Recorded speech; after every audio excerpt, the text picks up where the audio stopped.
Hello everyone, welcome back to the channel. In today's video, I'll show you how to accept donations using Square step by step. This is useful for nonprofits, charities, churches, or anyone who wants to collect donations online or in person. Let's get started. Square allows organizations and individuals to collect donations through online payments, donation links, or in-person transactions. Here's how to set it up. Step 1. Create or log in to your Square account. First, go to the Square website and sign in to your account. If you don't have an account yet, click Sign Up and create one. Step 2. Create a donation item. After logging in, open the dashboard. Go to Items and click Create Item. Name the item something like Donation or Support Our Cause. You can leave the price flexible so donors can enter any amount. Step 3. Enable variable pricing. Turn on the variable price option.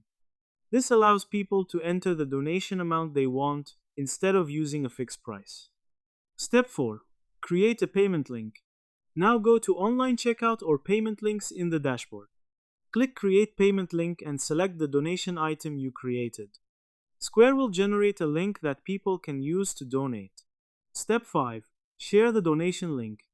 You can now share this link in different places such as your website, email campaigns, social media, fundraising pages.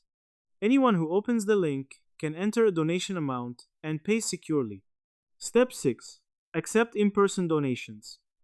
If you collect donations in person, open the Square Point of Sale app. Select the donation item, enter the amount, and accept payment using card, cash, or contactless methods. Step 7. Track donations. All donations will appear in your Square dashboard. You can track transactions, download reports, and manage records for your organization.